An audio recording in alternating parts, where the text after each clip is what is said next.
All right, so let's just dive right into it. This past last weekend, I wanted to talk about the Winter Classic. Okay, so I attended the Winter Classic in Miami. The reason I want to discuss this is, first of all, I want to say Miami, you guys did an amazing job. First class, A plus event all the way around. Being in the city, I think in January, coming from Western New York, maybe I'm a little biased because it was nice to get out of the cold for a minute and into the warm weather. And I love the cold. I love the snow. I love ODRs, outdoor rinks, for those of you that don't know the term ODR. But I've seen a lot of hockey purists that are saying, hockey does not belong in warm weather cities. Hockey, the winter, or maybe just the Winter Classic. The Winter Classic does not belong in warm weather cities. I'm from Western New York. Buffalo is a hockey mecca. Stop. Cold weather areas need to stop trying to bogart hockey. Okay. I think they're doing an amazing job. The roof was open at Lone Depot Park, which by the way is a beautiful ballpark. The windows or the doors were open in the outfield. The weather was perfect. The ice was perfect. It was just, I thought it was a great event. I had a great time. It was absolutely amazing again. I just can't say enough. The Ranger fans were there. They were fantastic. They travel well. And of course, it was a home game for the Panthers, who had fans all over the place. So I just think that the bogarting of cold weather being a hockey cold weather, this, that, and the other needs to stop.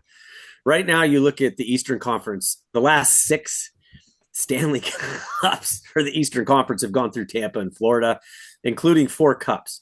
The other 2, well, guess what? One was also in a warm weather city in Las Vegas. And so how do you guys feel about it? Well, I'm a little biased.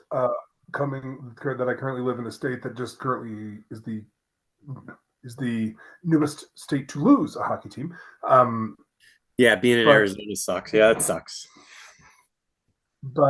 you know what? Like, if they do it right, like, anybody can have hockey.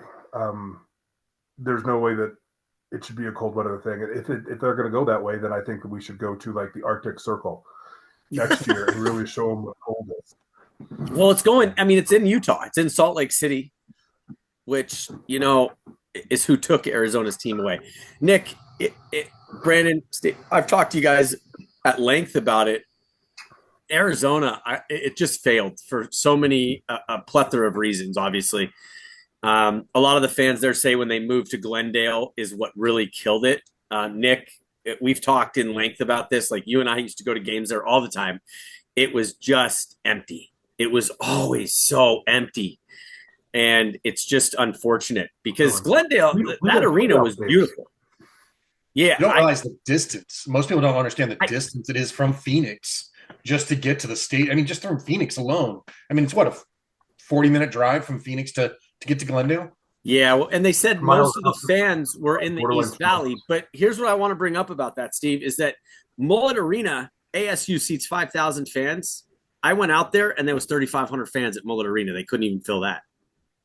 True. And that's in Tempe, so. It was brutal. So, and now that they're in Utah, Brandon is a huge, loves hockey, obviously. He lives in Las Vegas, pulls for the night. There it is. That jersey, the colors, the logo is fire. I think, and look at how they're doing. They're doing incredible. They've already redone that arena, which they did this really cool, super steep thing that pulls back for basketball. But it's, dude, that franchise has been completely redone. It's a good color great in Salt Lake. Yeah, it's awesome. So, Brandon, how do you feel about it, man? I mean, you live in a transient city of Las Vegas where people are just from everywhere, and that town has taken to the Golden Knights like just in an incredible fashion. And yes, the immediate success of that team is going to help. The whole gatekeeping on it is just ridiculous. It reminds me of a ice hockey commentator on a very large sports network that stated right before the Golden Knights' first season began, he said on the record that he thought it was a garbage idea to put a hockey team in the desert. Yeah, I think that's just again, it's people that from the north that are trying to bogart the sport in a way that's just absolutely absurd. How's the reception been for the Raiders? Yeah, with the Raiders, what comes down to me is the problem is the locals don't really accept it the same way they accept the Golden Knights. Like, because I Is mean, that because that's it's an a established California. team, Well, or is it, I'd say it's because it's a California team. The Raiders are a That California moved right, team, and so like the people that live here, if they're were a Packers fan before, they didn't just convert to Raiders. They stayed right. Packers. Same with everyone. makes sense? Hmm. But Steve, I'll tell you this: I remember when I lived in Las Vegas because I was there for 10 years, and I'll say this that there's a lot of Raider fans in Vegas already. So being that remember the Raiders were L.A. First they were Oakland, then L.A., then back to Oakland, now Las Vegas. It's like I feel like there are a lot of Raider fans in Las Vegas. Yeah, but That's why I just was walking curious about. around, I see people wearing Golden Knights stuff. I see people wearing Aces stuff, but I put Raiders gear at the bottom of all the sports we have that I see people wearing.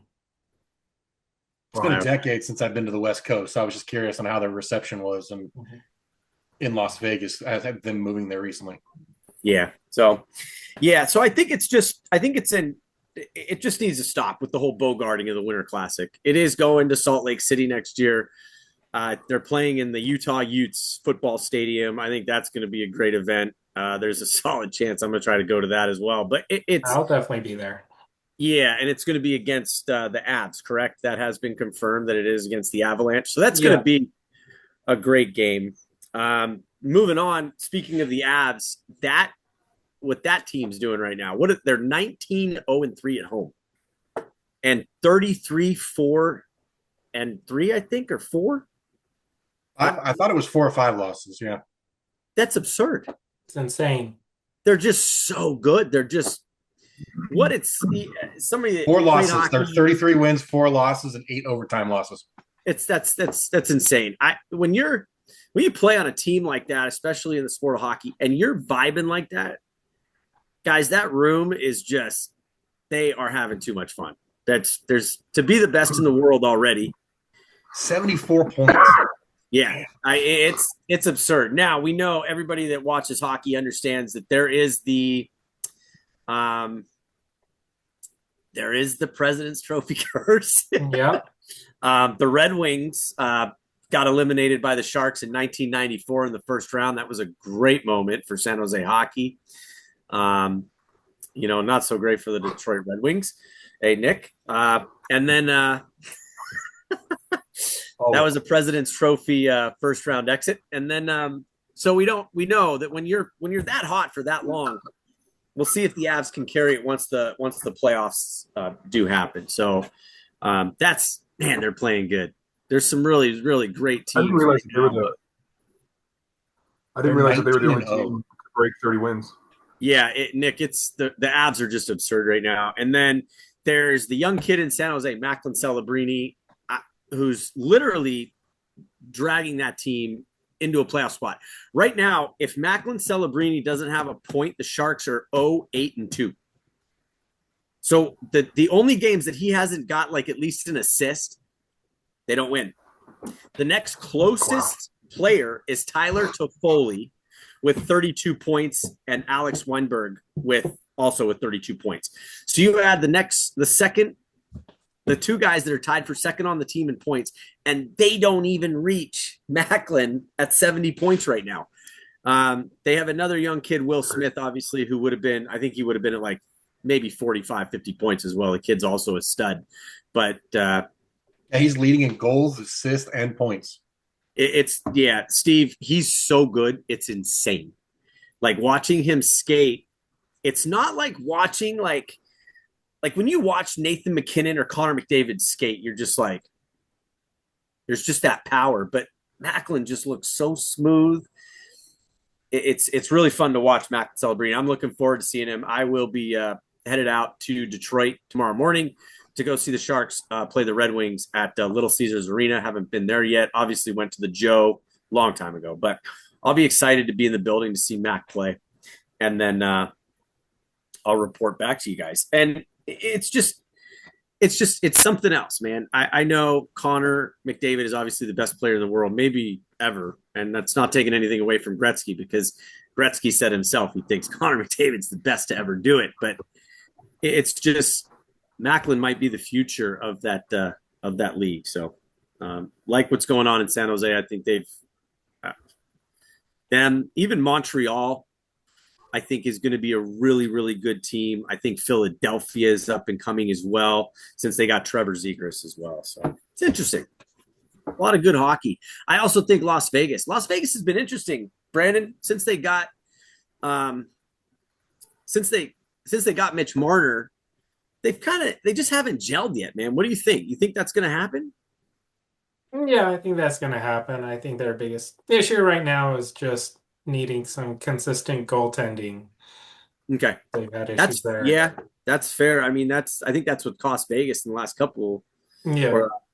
Last 2 years in the playoffs, it was just like, they just didn't have the goaltending that wasn't really solid. So, and then Steve, you're in Raleigh, so you've got a team that's also a Stanley Cup contender there in the Canes and the Caniacs. That's a fun building to watch hockey in. Oh yeah, I just went there a couple weeks ago. It was a great game. Yeah. It was against Anaheim. It was just they're just fun to go watch, even if you're on the top deck. Yeah, it's the atmosphere in a hockey stadium is just just fantastic. So, anything to add, Nick? Last word on this. No, no.